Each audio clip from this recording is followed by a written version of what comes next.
Hola, bienvenidos y bienvenidas a esta nueva sesión del programa. Gracias por estar aquí. Gracias por continuar de manera sincrónica y asincrónica en este programa. Muy buenos días, gracias por conectarse de nuevo.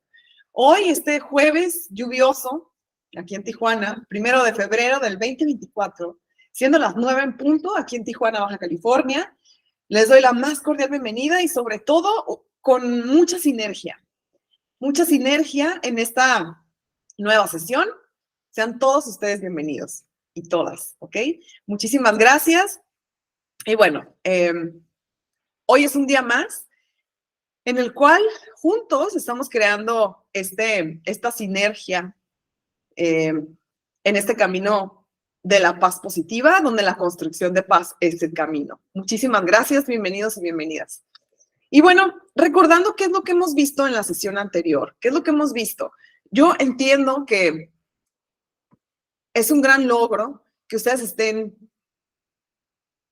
en este programa, porque bueno, entiendo perfectamente que estarse conectando y estar juntos en este camino, en este programa, pues bueno, creo que tiene un gran logro, es un gran reto debido a todas las distracciones que existen.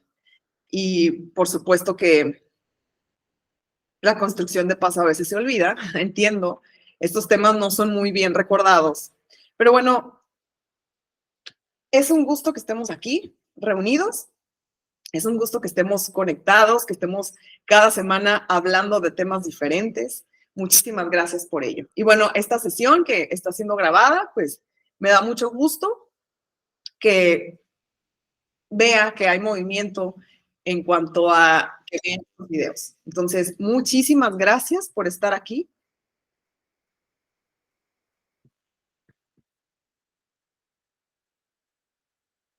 Y bueno, dicho lo anterior, pues bueno, vamos a ver este video, el cual me llena mucho de alegría haber llegado a este tema tan importante, debido a que, bueno, sabemos perfectamente que la comunicación hoy en día, pues, puede ser un tanto negativa, ¿no? Puede ser un tanto violenta, ¿no? Entonces, pero también puede ser un tanto asertiva. Entonces, veamos este video y a reflexionar. Veamos.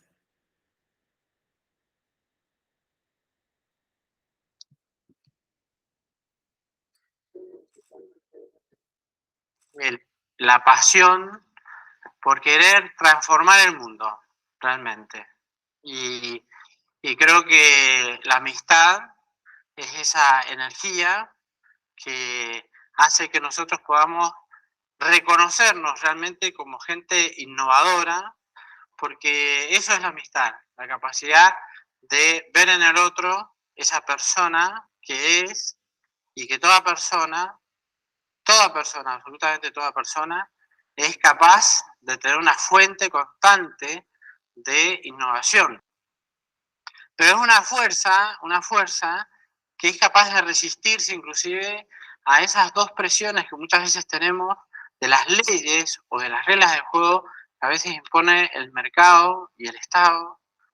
Y entonces la amistad se transforma en una fuerza innovadora, plena de libertad. Y eso es lo que a mí me fascinó de lo que es la amistad en Aristóteles, que fue el tema que me inspiró a hacer mi tesis doctoral, ni más ni menos que el tema de la amistad. Hice Derecho y después entré en el camino de la filosofía y me sorprendió como un pensador como Aristóteles le diese tanta importancia a la amistad.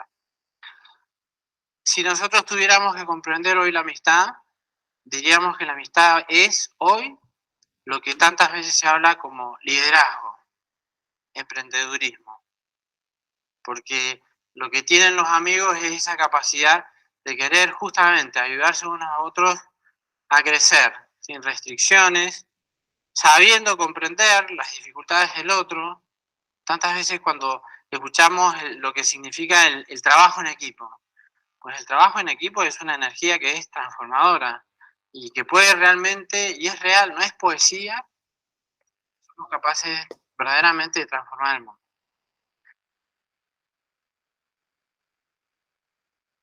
Hay algunas cosas que aprendí a lo largo de los años profesionales y hay cosas que aprendí en el TED que me resultaron sumamente interesantes, como por ejemplo los videos que están acá, el famoso video de Sir Ken Robinson, que habla cómo la educación mata la creatividad. Yo como educador, una de las pasiones que me propuse a mí mismo es no matar a la persona que tengo delante, no matar a mis alumnos, hacerlos crecer, hacerles ver en todo caso cuáles son sus debilidades, pero hacerlos de repente creer en sí mismos, que es la cumbre más alta de alcanzar.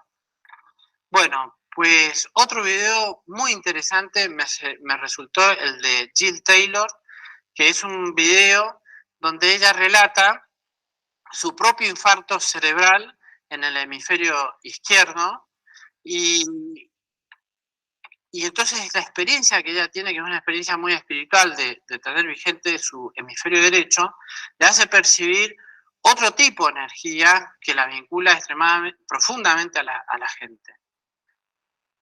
Y hay otros videos de argentinos que han estado en el TED, el de Eliseo Bashbach y Facundo Manes, que siguen trabajando el tema de cómo influye el cerebro en nuestras decisiones. Bueno, el tema cerebral y el tema de la amistad a mí me resultó algo que me abrió mucho los ojos para poder comprender mejor a la gente. ¿Por qué? Porque aparte de ser personas, también tenemos una serie de condicionamientos, a veces biológicos, que no podemos cambiar, que los tenemos que aceptar, que aunque no sean parte de un determinismo, sí son parte también de lo que es nuestra propia constitución psicológica. Bueno, hay un seminario al que asistí en la universidad. Yo estaba dando clases de ética empresarial y justamente, bueno, estaba muy metido con estos temas de desarrollar personas y tuve la oportunidad de asistir a un curso sobre modelos mentales. Y entonces esto es parte de la filosofía del TED, fíjate esto del compartir para transformar, eso es propio de la amistad. Y entonces yo prácticamente como una muestra de agradecimiento también a tanta gente que comparte sus conocimientos en el TED, entonces dije, mira, esto que a mí me sirvió tanto para mi vida personal, también me gustaría transmitírselos a ustedes. Lo que ven ustedes acá dice allí cuadratividad y es un parafraseo de lo que es la creatividad. Y entonces, para nosotros realmente poder transformar las cosas, es importante desarrollar toda nuestra capacidad cerebral. Y entonces lo que nosotros vemos aquí es una metáfora del cerebro. Lo que está allí es una metáfora del cerebro. Tenemos un hemisferio derecho que es amarillo y rojo, que está representado, simbolizado con el color amarillo y el rojo, y un hemisferio izquierdo que está ahí representado por el azul y el verde. No solamente vemos colores, sino que también vemos intensidad de colores. Hay intensidad en los colores. Hay flechas que vinculan y como ustedes ven ahí también hay murallas que separan, que dividen. La amistad no deja de tener conflictos. Sirve para resolver los conflictos. ¿Por qué? Porque podemos ver más allá de la muralla que muchas veces imponemos por miedo, por temor, por una autoafirmación personal. ¿En qué consisten cada uno de estos colores? Fíjense cómo el hemisferio derecho nuestro está, de repente tiene esa figura curva de líneas. Así lo experimenta Jill Taylor cuando ella relata qué es lo que ella vivenció. Una fuerza, una energía de poder crear, de poder fluir. Tenemos líneas curvas como si fuesen de niños. Las podría haber hecho un chico. Es parte de lo que nosotros podríamos decir el pensamiento lúdico. El pensamiento lúdico es la capacidad que tenemos de jugar con la mente. Y ese tema de jugar con la mente es un tema súper serio. Es un tema serio. Quizás nosotros tenemos una formación muy del hemisferio izquierdo. Y eso es lo que Ken Robinson dice a propósito de la educación nuestra y de la ilustración. Estamos más bien formateados para tener conocimientos lógicos, gramaticales, tener de repente una vida planificada, tener en todo caso competencias profesionales. El hemisferio izquierdo hoy lo podríamos entender como un paradigma del poder. En cambio, todas las capacidades del hemisferio derecho hoy lo podríamos graficar como un paradigma de la influencia. Y nuestro tiempo es un tiempo de cambio de paradigmas. Cambio de paradigmas. Y entonces es como una revolución copernicana que estamos viviendo a nivel social y a nivel personal. La amistad que algunos piensan que es algo íntimo, que es algo personal, sin embargo, tiene cada vez más vigencia en el ámbito público. Y esto es lo que me parece un gran aporte de la filosofía griega. Porque para los griegos, para Aristóteles, la amistad en la vida política era esencial. Fíjense, esta otra representación lo que viene a decir es que hay un sistema límbico. También no solamente tenemos esa capacidad de transformar la realidad y tener ese lóbulo frontal que tantas veces se habla, es decir, bueno, que donde está nuestra capacidad de conducir nuestra conducta, no únicamente la de conducirla racionalmente, sino también la de transformarla en términos creativos. Pero también existe ese otro cerebro animal, que es el sistema límbico, donde están nuestras emociones, donde están nuestras pasiones. Y así es como te pueden salir estos 4 modelos mentales. 2 que son frontales, como son el azul y el amarillo. Y entonces vamos a ver que hay gente que son azules y amarillos. Es mucho más divertido decirlo. Esta herramienta a mí, he visto muchas herramientas, pero esta me pareció una herramienta didáctica y divertida. Y que si la manejas bien no sirve para rotular a la gente, sirve para ayudarla a comprenderse a sí misma como persona también. Bueno, entonces, ¿cómo se caracterizan los que son amarillos? Y dice ahí que son holísticos, que son de repente intuitivos, integradores, sintetizadores. Entonces, las personas holísticas son las que les gusta ver la realidad de distintas maneras. Siempre ven en algo nuevo que aprenden, algo que les suma de repente para comprender mejor la realidad. Intuitivo. Intuitivos son las personas que toman decisiones con muy poca información. Y los integradores son los que de repente la diferencia suma, no les resta. Y sintetizadores son aquellas personas que tienen una especie de concepto en la cabeza, pero no saben muchas veces cómo explicitarlo lingüísticamente, lógicamente, cómo ponerlo en práctica, cómo bajarlo a la tierra. Los rojos son tipos interpersonales. Bueno, los tucumanos son muy sinestésicos, muy rojos. Yo súper abracero, gente cariñosa, gente que inmediatamente te dice vamos a tomar unos vinos, vamos a tomar unas empanadas, vamos a hacernos amigos. Es fácil encontrarse la amistad en la gente del interior y en Tucumán en concreto. Los lógicos parecen porteños, porque son más lógicos, vemos de repente que son más científicos, más duros, pueden parecer más fríos. En definitiva, tienen una mentalidad ejecutiva, lo vamos a ver más adelante. Y los verdes son los más organizados, los más planificados, los que tienen un pensamiento secuencial. No están para hacer muchas cosas a la vez, van por parte. Entonces van poco a poco haciendo una cosa detrás de otra. El reloj se dejó de ver. Entonces, fíjate, esto sí podemos decir o conceptualizarlo como 4 mentalidades. Entonces hay una mentalidad que es emprendedora, hay otra mentalidad que es motivadora, otra mentalidad ejecutiva y otra mentalidad que sí podemos decir que es más una mentalidad conservadora, mentalidad de propietario diciendo lo mío es mío, lo tuyo es negociable. Hay conflictos. Lo que pasa es que hay conflictos en la realidad. Los conflictos en modelos mentales se dan. Y entonces vos decís, ¿por qué vamos a decir que hay un problema personal y romper una amistad cuando antes de haber un problema personal o de amistad, lo que tenemos es un conflicto de modelo mental con la otra persona? Lo que sí ocurre es que las personas que son de hemisferio derecho se comunican mejor con las de hemisferio izquierdo. Pero no al revés. Que el otro haga lo mismo. No. No le va a salir tan fácil. mira, hay cosas que hice en mi experiencia personal. Yo soy mendocino también, soy persona del interior, y entonces haciendo negocios con la gente de Buenos Aires, que venía, me acuerdo un amigo que había un ex-city, como se dicen ellos, un ex-city. Bueno, tipo financiero, frío, ponerlo por escrito, contratos de privacidad. Y yo, pero tranquilo, estamos hablando. Y entonces decía, no, vamos a poner un contrato de privacidad secreto, etcétera, etcétera. Y voy a decir, bueno, vamos tranquilo.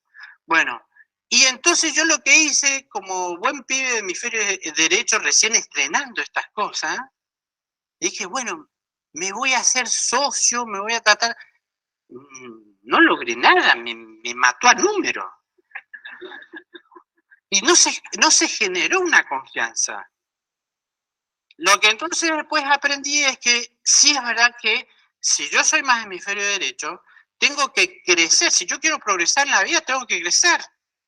Porque si bien los de hemisferio derecho podemos contemplar lo que es el futuro, la energía y lo que es la misión interna de una organización, que es la organización de personas, que eso es lo más importante ahora en una empresa, la misión interna de la organización.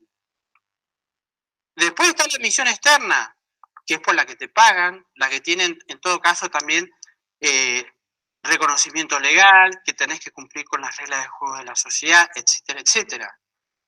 Pero esa no es la más difícil, esa se puede manejar con capacidades profesionales. Lo más difícil son las personas. Lo más difícil es manejar las personas. Pero sean azules o verdes, todos son personas. Todos son personas. Algunos tienen más la capacidad de manejar lo que son los medios y otros, que en todo caso los medios económicos, las cosas que nos llevan a la meta, como pueden ser los azules y los verdes, pero las personas que son amarillas y rojas tienen la inmensa capacidad de plantearse eso, horizontes enormes. Son locos, quieren transformar el mundo. Y entonces vos decís, en ese conflicto de modelos mentales se da el conflicto en las diagonales. Fíjense cómo en las diagonales está el conflicto. Entre el azul y el rojo, ¿no sabés? Esa diagonal, la más difícil de todas. La más difícil. Te encontrás con un tipo que es el financista, el ejecutivo, y vos venís con, bueno, vamos a tomarnos de la mano y a tener una energía. Te dice, deja de decir, lo mismo le va a pasar a una persona que es idealista, es amarilla. Entonces el verde tiene un alfiler en la mano, le pincha los globos, ¡pa, pa, pa! Entonces eso genera lo que son neurosis. Hay un lado, el lado oscuro de la fuerza sería este, ¿no? Este sería el lado oscuro de la fuerza. Entonces los amarillos, la neurosis del amarillo, ¿cuál es? La de ser fashion. Acá estoy. Soy estrella, sáquenme fotos. ¿Sí? Bueno, voy a transformar el mundo, soy yo. ¿No? Entonces decís, bueno, pero ¿qué pasa? ¿Cuál es el síntoma propio de una neurosis? Que te quedas solo, hablando solo. Te vas a quedar hablando solo. El rojo, lo que tiene neurosis es el síndrome de Cenicienta. Ahí está el síndrome de Cenicienta. Mi madrastra me pega, mis hermanas no me dejan salir a la fiesta. Es terrible, es el victimismo. ¿Y de qué llora muchas veces Cenicienta? Me pegó el azul. ¿Quién es el azul neurótico? Nerón. Ese señor es un neurótico, también azul, el autoritario. El autoritario. Y después tenemos ahí, ¿ustedes qué ven ahí? Mira, eso es una tortuga. El síndrome del efecto tortuga. Se mete en la caparazón y te dicen, mira, yo no sé, lo del té, hay que ir a laburar, mañana hay que ahorrar, el ahorro es la fuerza del desarrollo y entonces hay que ir como un burro. Lo de innovación, lo de creatividad, cambiar. No se puede cambiar nada, mijo. Anda a trabajar. Y entonces eso es una cosa que te paraliza.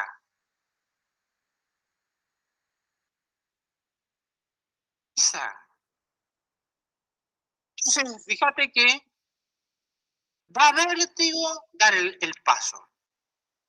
Da vértigo dar el paso. Entonces no es algo tan fácil la amistad. Entonces la amistad es esencialmente amor, es respeto por la otra persona. y hay que comprender a la otra persona. Yo tengo amigos azules. Mi socio es azul ahora. Y antes de hacer sociedad con él, le dije, ¿y vos quién sos? Y le preguntaba, ¿no? Más o menos si se conocía profesionalmente. Y me trajo un libraco así, ¿no? Había hecho un assessment en Estados Unidos y eran miles de páginas y no sabían nada de lo... Y al final no sacaba ninguna conclusión.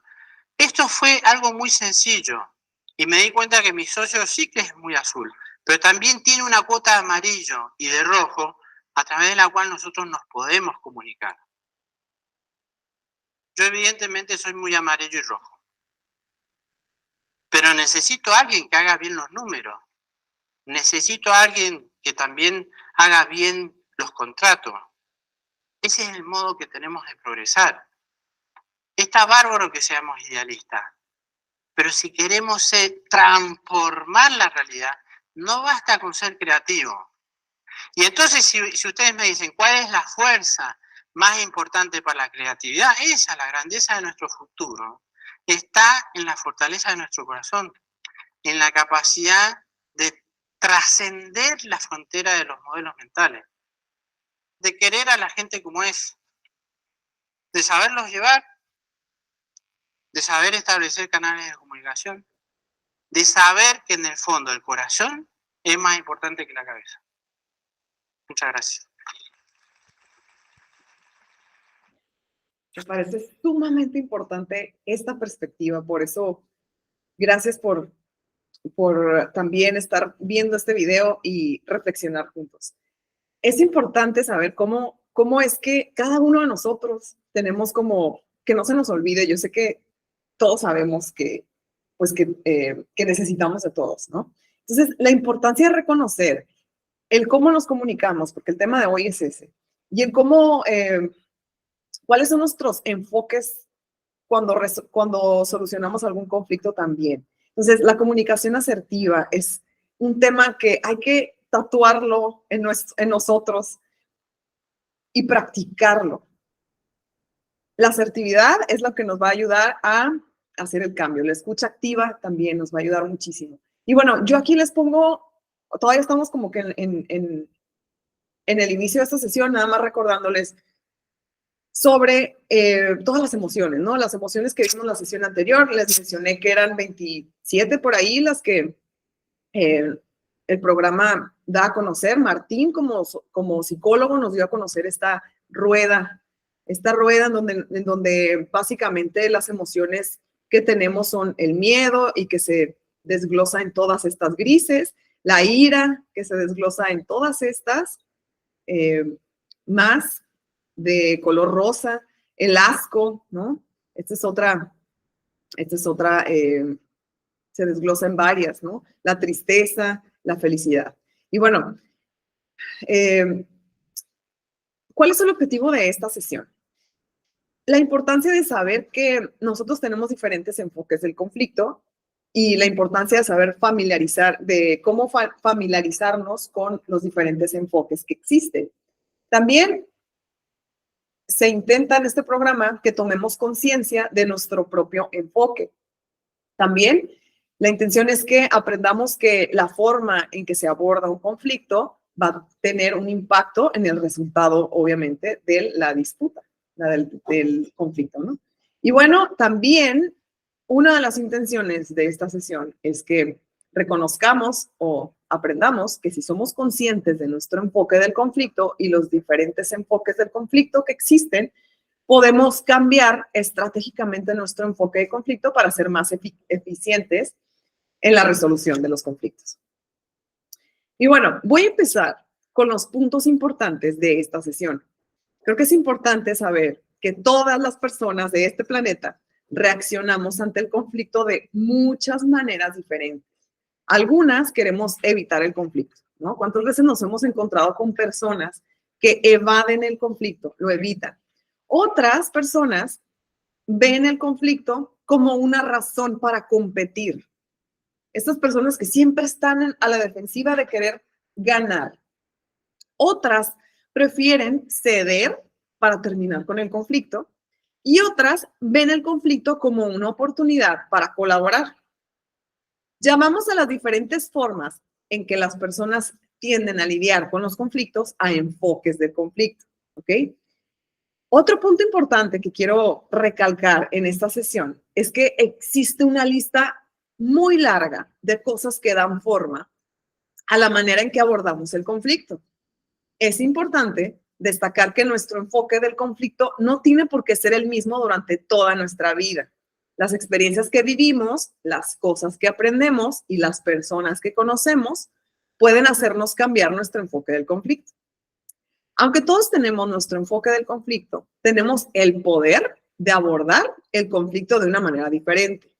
Ser conscientes de cómo solemos abordar los conflictos nos puede ser muy útil para descubrir qué podemos hacer de manera diferente para manejar mejor los conflictos y obtener, por supuesto, resultados más positivos. Dependiendo de con quién estemos en el conflicto, o sea, la relación que tenemos con la persona que tenemos este conflicto, en qué estamos en conflicto, o sea, el problema como tal, y cuánto tiempo queremos invertir en resolver el conflicto, o sea, el tiempo, algunos enfoques serán mejores que otros. No existe un enfoque del conflicto único para todos. De los mejores resultados, no existe, dice aquí, no existe un enfoque de conflicto único para todos que dé los mejores resultados en todos los conflictos. Cada situación del conflicto es diferente y solo cuando seleccionamos el mejor enfoque del conflicto para esa situación podemos obtener los mejores resultados. Yo sé que el ser humano ante un conflicto reacciona de una manera impulsiva y por eso se detona la escalada del conflicto que ya lo vimos en la sesión anterior. Es importante que nosotros, ahorita que tenemos ya, que estamos en este camino de la construcción de paz, darnos cuenta del cómo vamos a resolver un conflicto o cómo se resuelven los conflictos, ¿no? Vamos a estar como de observadores ante situaciones que espero que no tengan. Pero bueno, ante los conflictos, nosotros nos damos cuenta cómo es que cómo se pueden resolver de la manera más pacífica. Ahorita que ya estamos encaminados en este programa, se podría decir, nos vamos a dar cuenta cómo es que ante ese conflicto lo podemos cambiar en algo positivo, dependiendo del enfoque, ¿ok? Aquí la importancia es que no nos gane la emoción, no nos gane, obviamente, la emoción destructiva, que no nos gane el impulso.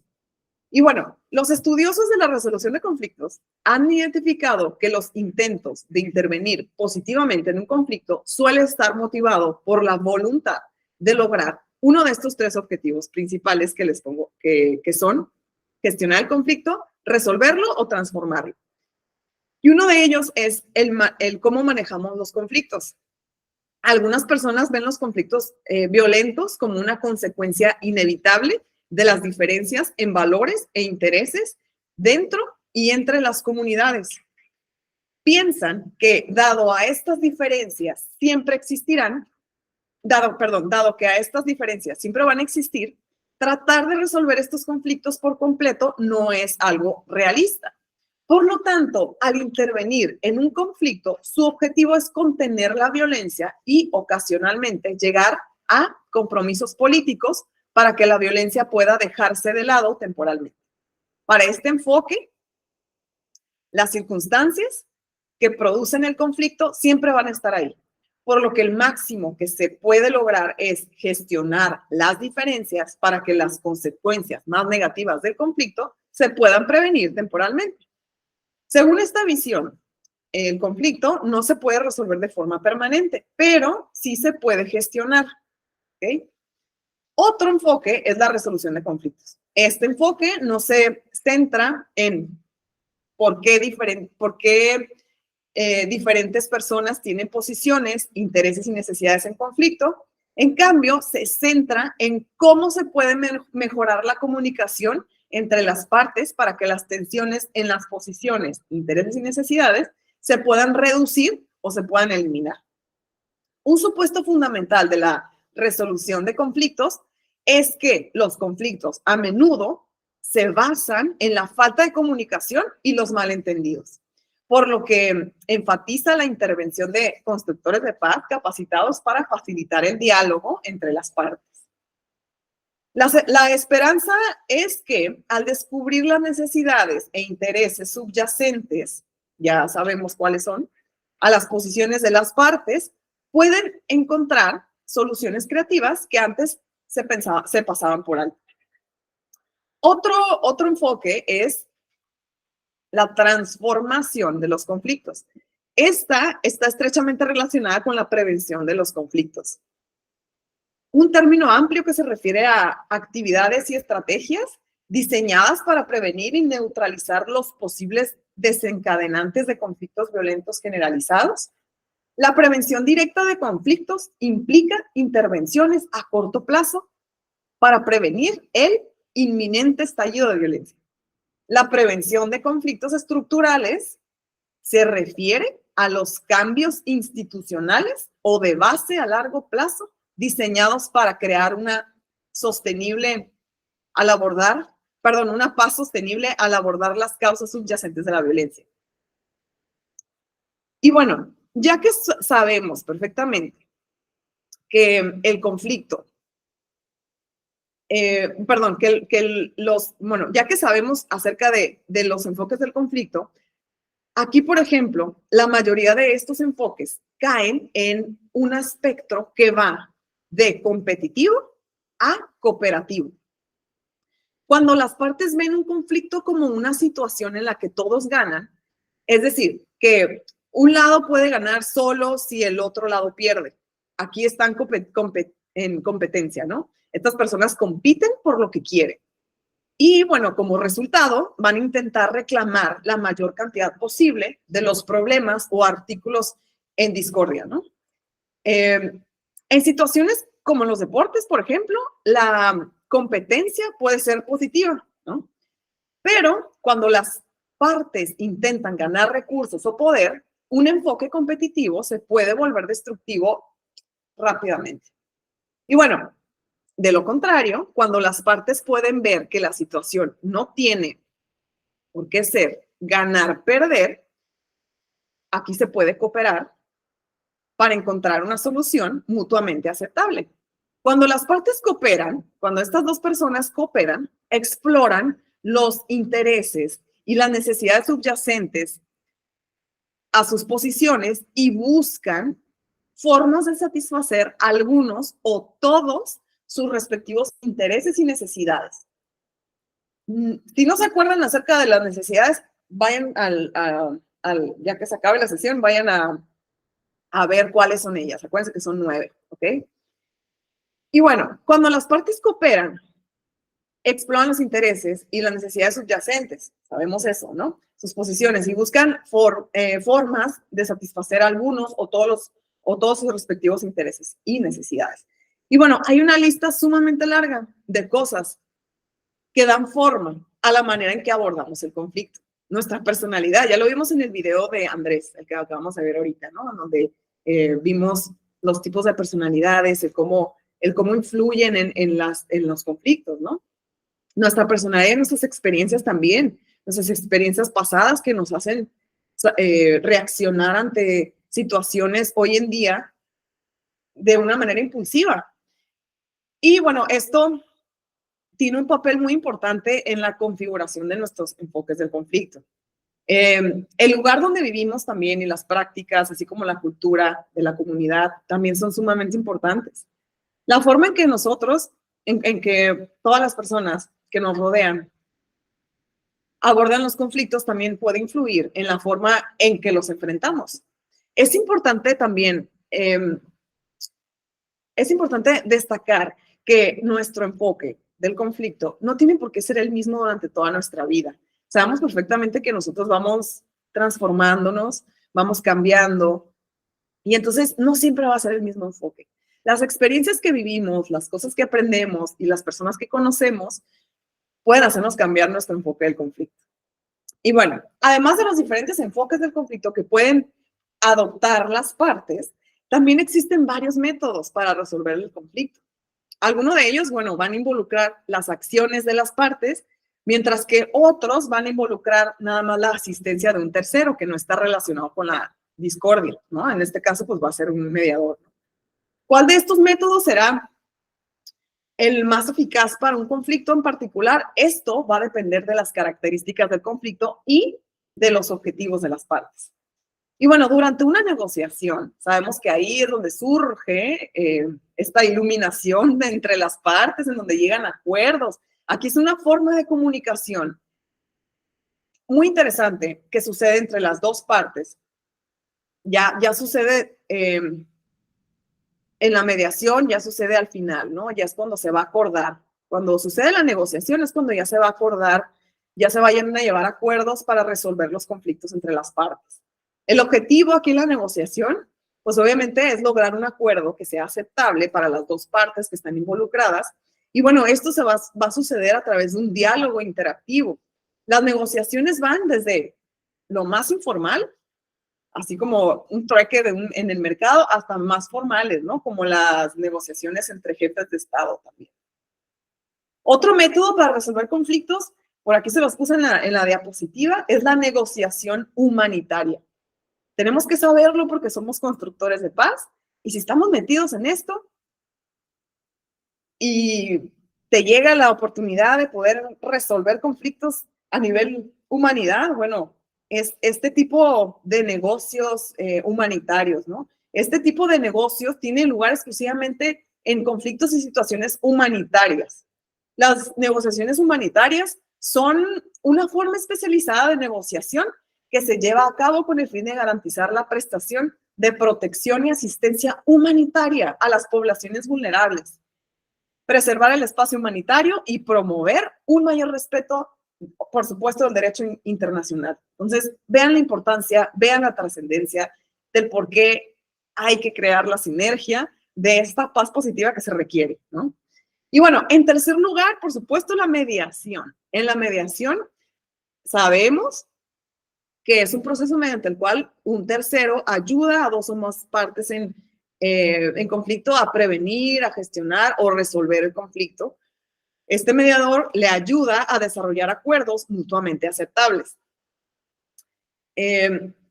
La premisa de la mediación es que en el entorno adecuado, las partes en conflicto pueden mejorar sus relaciones y avanzar hacia la cooperación. Y bueno, también la adjudicación, por ejemplo, aquí, este es otro, pues se puede decir que es otro método, que en esta adjudicación es un proceso en el que las partes presentan los hechos y argumentos sobre una discordia, disputa, como lo quieras poner, a un tercero. Y bueno, este tercero tiene la autoridad para decidir el resultado, ¿no? Un juez. La adjudicación puede adoptar diferentes formas. También tiene lugar, por ejemplo, en un sistema judicial donde las partes litigan la disputa ante un juez. Y bueno, también puede tener lugar en una comunidad o aldea, como le quieras llamar, donde el líder local tiene el poder de decidir las disputas entre los residentes. O sea, aquí, por ejemplo, en la adjudicación es lo que utilizan hoy en día en los juzgados, ¿no? Donde el que resuelve, el que dictamina, es el juez. Y bueno, entonces, básicamente es importante saber también que dependiendo de la importancia que le demos a cada uno de los elementos o de estos enfoques, nuestra actitud se va a acercar más a la manera de cómo enfrentarlo, ¿no? Como lo podemos ver aquí, ¿no?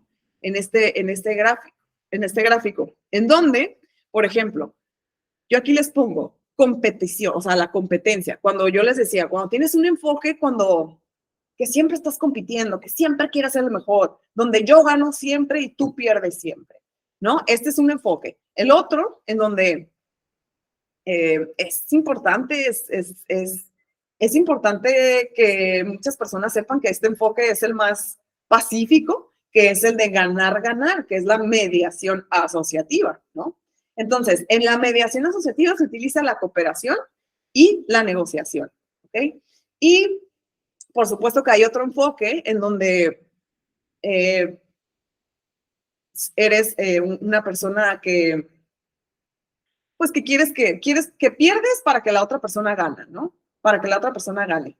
Y no por nada más que sumisión. O sea, en realidad hay personas que por su naturaleza son así, ¿no? Sumisión. Y entonces aquí, lejos de ser una persona, pues bondadosa, como tú quieras, ¿no? Como lo quieras poner, o simplemente sumisa o sumiso, el conflicto, recuerden que si no se atiende, se hace más grande. Entonces, aquí esta persona que utiliza el enfoque de la sumisión, pues obviamente no va a llevar a nada bueno, porque el conflicto, por supuesto, que se va a expandir en algo más grande. Entonces, en la sumisión, siempre tú dices, yo voy a perder y tú ganas, ¿no? Y en la evasión, igual, yo pierdo, pero tú también pierdes. Entonces, es importante saber qué tipo de enfoque has manejado durante toda tu vida. Por ejemplo, aquí yo les pongo, ¿no?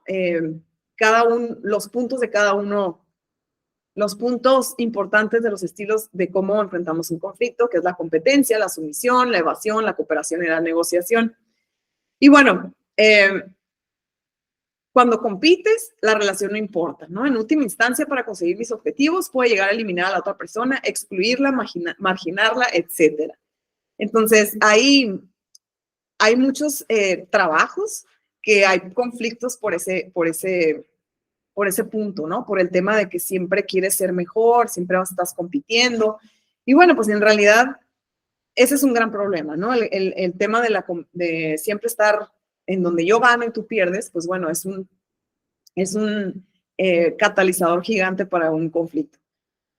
Una vez más, cuando eres una persona sumisa, pues no planteas objetivos ni haces valer tus derechos para no estropear la relación, ¿no? Para no provocar malestar ni tensión. Cuando evades, pues también nunca enfrentas los conflictos, ¿no? Tienes una postura como de avestruz, ¿no? Cuando metes la cabeza debajo de la tierra, o como en el video, ¿no? Que vimos la tortuga, ¿no? Que era como el lado malo, ¿no? De los poderes, ¿no? De estos tipos de mentes, ¿no? El cómo es que la tortuga se mete en su caparazón y no quiere saber nada, ¿no? Evade. En cambio, bueno, pues también cuando hay una cooperación o una negociación, pues ahí es donde cabe la paz positiva, ¿no? Ahí es donde se puede sustentar una paz. Y bueno, aquí, por ejemplo, les pongo otra diapositiva en donde cuando ganas, se tiene en cuenta que las metas a conseguir, las relaciones de la amistad entre los implicados, cuando ganas, pierdes. O sea, cuando es ganar, o sea, cuando es mediación, aquí se tienen en cuenta las metas a conseguir y las relaciones de la amistad, ¿no? Cuando es ganar, perder, que por lo regular, pues ahí es cuando estás compitiendo, ¿no? La meta prevalece sobre las relaciones. Cuando una persona pierde y la otra gana, la meta prevalece sobre las relaciones. Cuando una persona pierde y la otra pierde, las relaciones predominan sobre las metas que se desean conseguir. Y bueno, en función de lo que se consigue, cada una de las partes tienen la siguiente posibilidad de resolución. Vamos a suponer que una persona es A y la otra es B. Cuando A consigue lo que quiere y B consigue lo que quiere, pues bueno, tenemos una ganar-ganar. Cuando A, en cierta circunstancia, no consigue lo que quiere, por supuesto que pierde. Y B consigue lo que quiere, pues gana, ¿no? Digo, esto es muy evidente, pero sí creo que es importante que tengamos en cuenta. Igual, lo mismo pasa con B cuando no consigue lo que quiere y A consigue lo que quiere, ¿no? Gana, pierde. Cuando A no consigue lo que quiere y B no consigue lo que quiere, pues los dos pierden, ¿no? Entonces, y ahora, vámonos rápido a este tema. Digo, no quiero dejar de mencionar las cosas importantes, pero bueno, sabemos perfectamente que el tema de la comunicación hoy en día es un detonante, es un catalizador de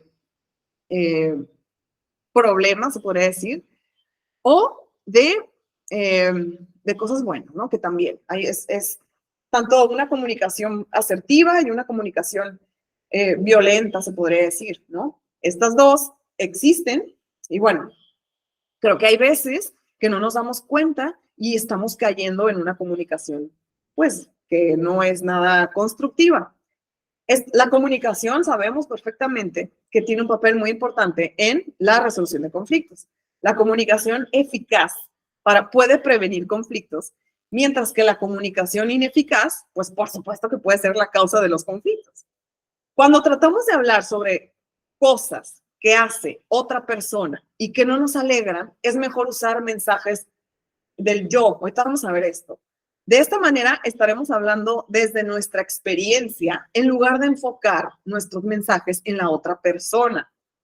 La mayor parte de nuestra comunicación no ocurre a través de las palabras habladas. La forma en que decimos algo, el tono de voz que usamos, nuestras expresiones faciales y nuestro lenguaje corporal generalmente envían más información que nuestras palabras a nuestro oyente. Para tener una comunicación eficaz, no solo es importante transmitir la información que queremos enviar, sino que también debemos saber recibir la información que otros quieren enviar. Por ejemplo, no hay que irnos tan lejos. Sí me gustaría que hagamos el ejercicio de observar cómo nos comunicamos, pero no nada más cómo te comunicas, también cómo escuchas a los demás cuando intentan comunicarse con nosotros, contigo, y cómo pensamos en las soluciones cuando enfrentamos problemas. No se vayan muy lejos. En reuniones familiares o cuando te encuentras a alguien en la calle, o no sé si se han dado cuenta de la importancia que tiene en la escucha, ¿no? Y la importancia de, en una conversación, en un diálogo, tener esta danza, ¿no? Yo te doy, empieza una conversación y luego tú le continúas y es como bailar, ¿no?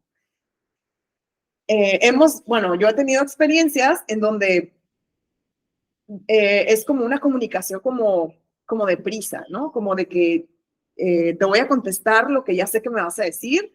Y entonces esto hace como una comunicación, se puede decir que disfuncional, ¿no? Algo que es importante es el saber cómo conversar, el diálogo, el saber cómo comunicarnos con asertividad. Es importante el día de hoy practicarlo. Vamos a ver este video para que nos haga reflexionar más al respecto. Hay veces, Estrella, que en una conversación nos sentimos incómodos y tenemos que expresar nuestra opinión y a lo mejor pues tenemos que decir algo contrario a la persona que está hablando. Nos da incluso miedo poder ser maleducados.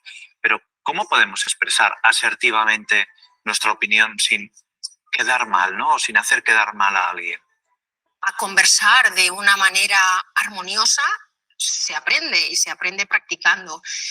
El hecho de ser asertivo significa que uno encara la disensión hacia la resolución del conflicto. Aquí hay diferentes técnicas o mecanismos lingüísticos.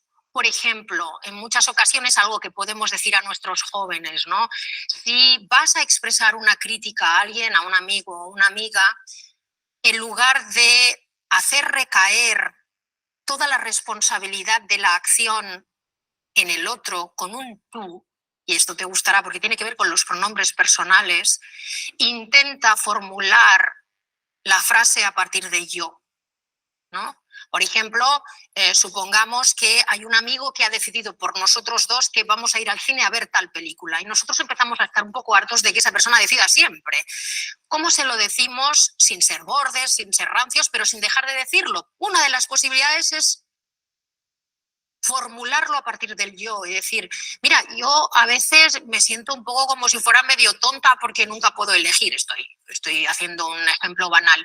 Es decir, muchas veces el hecho simplemente de desfocalizar una queja desde el tú hasta el yo hace que la otra persona lo oiga de otra manera. Tiene que ver mucho con utilizar el lenguaje a modo de orfebre, es decir, ser muy conscientes de que cómo decimos las cosas causa un efecto completamente distinto en nuestro destinatario. Y ahí incluso la selección de las palabras es muy relevante. Porque no se trata de, la idea general es esta, no. ¿Qué palabras estamos usando? De hecho, algo que también utilizo a menudo con mis estudiantes es hacerles pensar cuántas veces habéis estado en una conversación entre amigos muy estrechos o en una conversación de pareja y la otra persona te ha dicho no, no es lo que me has dicho, es cómo me lo has dicho. Así que el cómo tiene una importancia fundamental y en los procedimientos de asertividad el cómo es muy importante.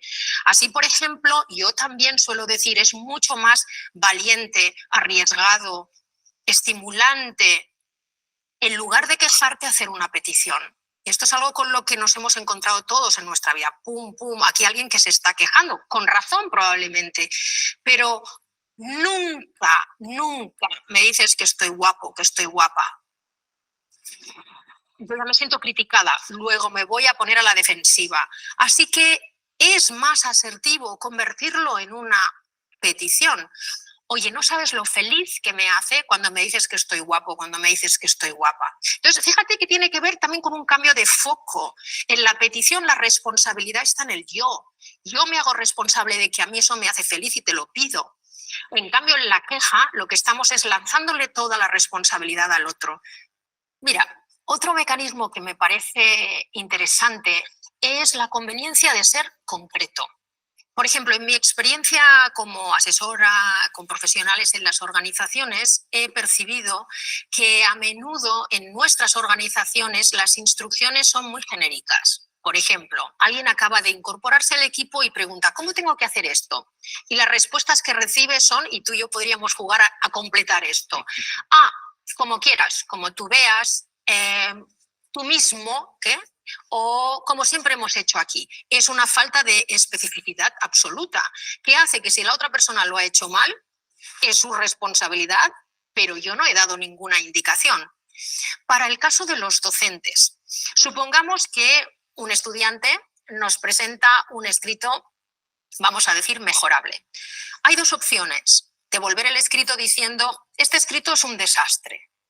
¿Cuánto más constructivo sería decirle, tienes un texto de 15 líneas y he localizado 18 faltas de ortografía, 3 de las cuales son muy graves. Tienes que revisar el significado de 3 palabras porque los estás usando mal y hay 2 anacolutos, es decir, hay frases que tienes que reconstruir.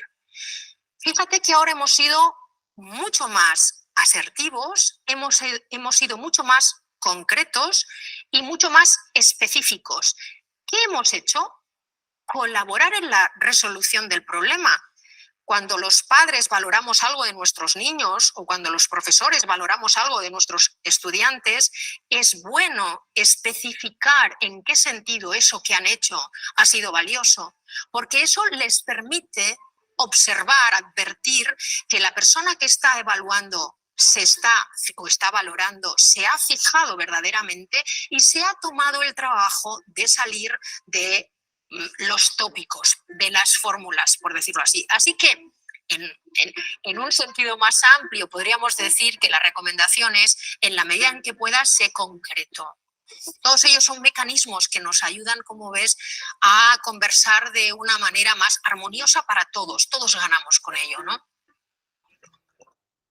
Esta charla de Estrella, se llama ella, ¿no? Es una maestra. Y bueno, ella hace una charla muy interesante, que por cierto se las voy a compartir en Google Classroom, ¿ok? Al igual que les voy a compartir este libro, que es una joya, que está gratis en internet, no lo puedo creer.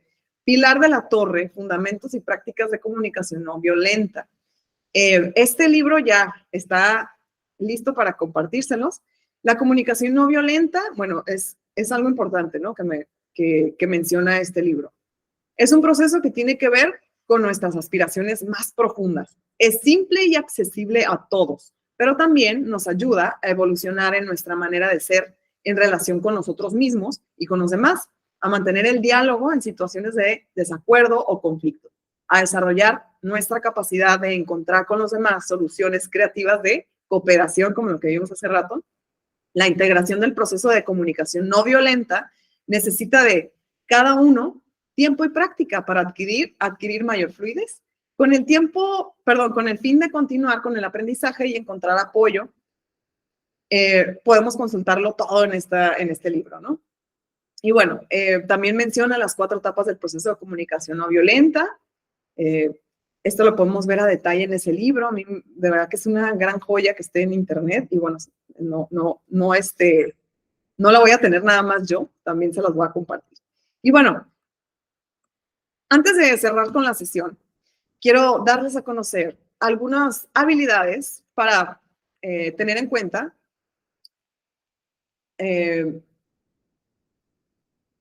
como la escucha activa es tan importante en una conversación.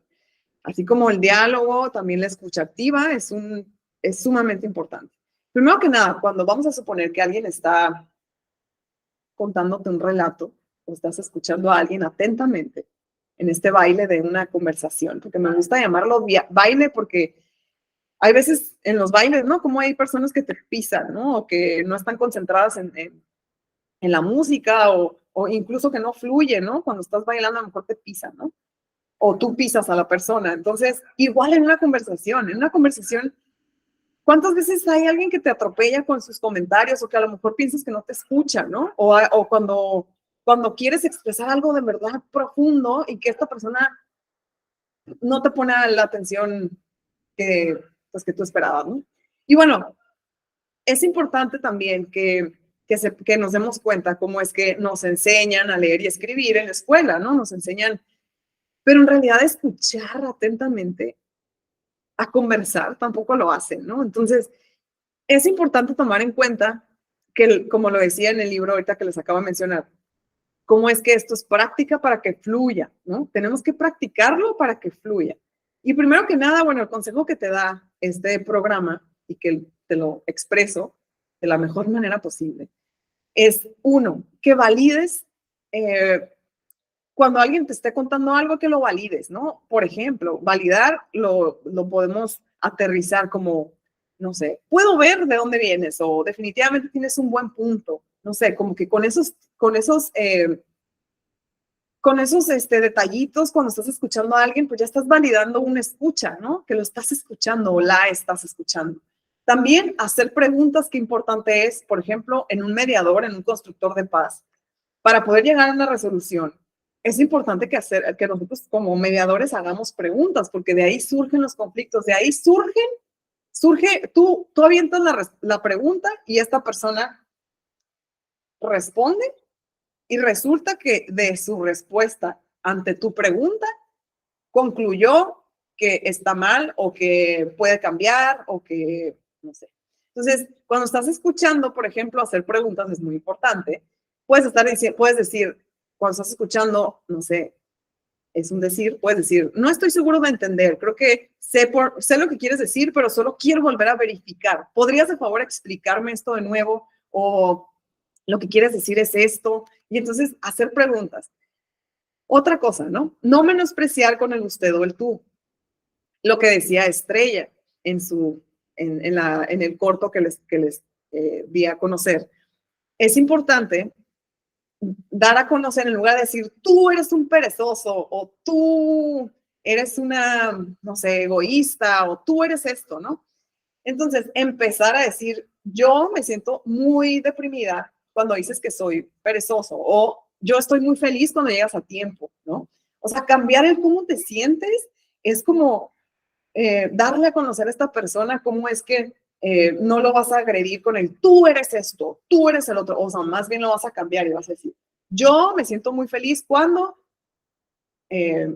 o me siento así cuando esto, ¿no? Entonces, empezar con la sensación de cambiarlo, eso ya es de cambiar el yo por el tú, eso ya es un gran avance, ¿no? Otra cosa es el reflejar o interpretar. No sé, pudieras interpretar lo que la otra persona parece, ¿no? O sea, pareces muy triste por lo que te pasó hoy, lo que te sucedió realmente te impactó porque todavía te sientes molesto, ¿no? Y otra, por ejemplo, puede ser repetir lo que estás escuchando. Es importante en la escucha activa repetir, ¿no? En tus palabras, entonces lo que estás diciendo es, ¿no? Y repetir, ¿no? Otra gran herramienta para la comunicación es resumir lo que has escuchado. Acuérdense que no no es lo mismo que repetir, es similar, ¿no? Esta es una muy buena manera de verificar y ver si tú y otros están en la misma página. Pero la diferencia con esta herramienta es, en lugar de la herramienta de repetir, es que vamos a resumir la imagen general que incluye los puntos principales de lo que estás escuchando, ¿no? Y bueno, yo les voy a dar a conocer estas preguntas para que se las lleven como reflexión. ¿Por qué crees que la escucha activa es particularmente importante en la resolución de conflictos? Es sumamente evidente esta respuesta. ¿Conoces a alguien que utilice regularmente habilidades de escucha activa? Otra pregunta que la dejo en el aire para que ustedes la respondan, ¿no? Puede ser tú también, a lo mejor tú eres una persona que escucha muy bien. Yo tengo, por ejemplo, yo conozco personas que son increíblemente, tienen este don de la escucha activa y existen, ¿no? Entonces hay que aprender de ellos. Otra pregunta es, ¿puede ver por qué hacer que alguien sienta que realmente lo está escuchando? ¿Puede crear un mejor entorno para resolver un conflicto? Bueno, ahora que sabemos más sobre la escucha activa o recordamos la escucha activa, yo les pregunto, ¿cómo vas a poner en práctica estas habilidades? Y bueno, ya esto lo vamos a ver en la siguiente sesión, que es la discusión de cómo resolver problemas en 6 pasos. Y esto es sumamente sencillo, es definir el problema, es tomar el tiempo de recopilar toda la información, considerar las opciones, identificar la elección de las opciones, y después desarrollar un plan para implementar nuestra decisión y al final evaluar y ejecutar. Esto es como un acordeón, ¿no? Porque vamos a tomarnos una hora para hablar de la mediación asociativa en su momento y bueno, ya lo vimos de manera muy básica en el nivel anterior, pero sí creo que es importante aquí siempre tenerlo en cuenta. Es como un acordeón de los mediadores, ¿no? Es como algo muy práctico para poder resolver conflictos en 6 pasos. Y bueno, en conclusión, ya hemos llegado a la parte final de esta sesión. Y bueno, en conclusión, número 1, hay que ser un buen oyente, porque eso es más que permanecer en silencio cuando la otra persona está hablando. Es solo una escucha pasiva. Para ser un buen oyente, tenemos que participar en la escucha activa, lo que requiere que hagamos un esfuerzo real para comprender verdaderamente a la persona que está hablando y mostrarle que estamos haciendo ese esfuerzo. Yo te invito, igual va para mí, y esto va de por vida, de manera permanente, no nada más hoy y ni esta semana que estamos viendo el tema. Es siempre tener en cuenta que la escucha activa es sumamente importante en una conversación. Y ahora que tenemos ahora sí que los distractores a todo lo que da. En los jóvenes, por ejemplo, creo que es sumamente importante, no sé, si eres madre o padre de familia o tienes a cargo a lo mejor, o tienes cerca a jóvenes, es importante también entablar una conversación en donde las dos personas se vean directamente a los ojos, ¿no? Y conectar con la conversación, bailar con estas personas, ¿no? Por medio del diálogo. Los constructores de paz debemos tener sólidas habilidades para resolver problemas. Ante los conflictos, los constructores de paz, las constructoras de paz, debemos ser capaces de comprender la situación y proponer soluciones creativas que satisfagan a todas las partes involucradas. Como muchas otras cosas en la resolución de conflictos, la resolución de problemas es una habilidad que se puede aprender y perfeccionar mediante la práctica. Así como todo en este mundo, la práctica es la que hace la diferencia. Aunque todos tenemos nuestro enfoque del conflicto, tenemos el poder de abordar el conflicto de manera diferente. Ser conscientes de cómo solemos abordar los conflictos nos puede ser muy útil para descubrir qué podemos hacer de manera diferente para manejar mejor los conflictos y obtener resultados más positivos. Existen varios métodos de resolver conflictos, ya los vimos. Algunos de ellos involucran solo las acciones de las partes, mientras que otros involucran la asistencia de un tercero que no está relacionado con la disputa. ¿Cuál de estos métodos será el más eficaz para un conflicto en particular? Esto va a depender de las características del conflicto y de los objetivos de las partes. La negociación humanitaria, la mediación y la adjudicación se encuentran entre los métodos más importantes para resolver conflictos. Es muy importante que nosotros como constructores y constructoras de paz, estemos familiarizados con estos métodos y su efectividad en diferentes tipos de conflicto. Y más reflexiones, porque esta sesión y este programa es totalmente reflexivo, ¿ok? Para poder nosotros crear esta paz positiva que se necesita urgentemente. Yo les pongo aquí algunas preguntas más para reflexionar y que se lo lleven hoy, todo el día, que lo reflexionemos. Aprender sobre este método te hizo pensar de manera diferente sobre el problema que estás tratando de resolver actualmente. Vamos a suponer que tienes algún problema que quieres resolver intrapersonal o interpersonal. Porque es importante que los constructores de paz seamos solucionadores de problemas eficaces. Digo, yo sé que es una pregunta muy obvia y evidente, pero creo que sí es importante reflexionar ante ello, ¿no? ¿Cómo planeas incorporar tus nuevas habilidades de resolución de conflictos en tu vida diaria? Esa es otra. ¿Por qué crees que es importante que reflexionemos sobre cómo resolvemos los problemas? Porque es más probable que si no utilizamos un método de resolución de problemas, tengamos más problemas para encontrar una buena solución. ¿Por qué? ¿Por qué es tan relevante reconocer el enfoque del conflicto? ¿Por qué? Vamos a pensar. El conflicto realmente, así como lo dice Sara en el programa desde un inicio, es inherente realmente. O sea, a ver, hay que pensar. ¿Realmente el conflicto es inevitable? Vamos a reflexionar. Vamos a reflexionar también, ¿qué necesitas tú, cada persona que escucha este video? ¿Qué necesitas para construir paz?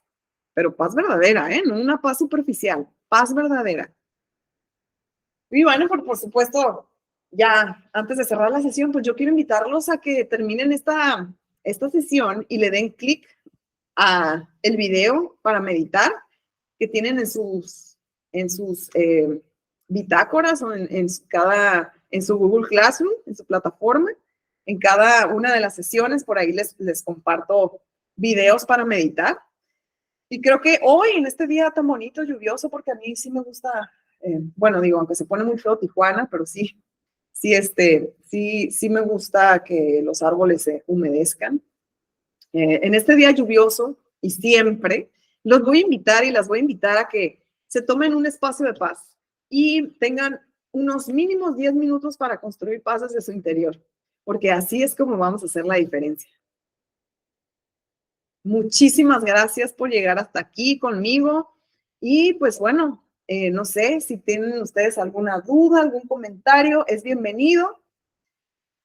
Y bueno, si no lo tienen en este momento, pues sabemos que estamos conectados y que si se te ocurre algo me puedes escribir, ya tienen mi celular, ya tienen mi correo. Entonces, estamos en contacto. Y acuérdense que el superpoder de hacer un poco todos los días nos va a llevar a esta paz positiva que se requiere hoy en día. Muchísimas gracias por su atención. Muchas gracias por la sinergia tan poderosa que estamos creando.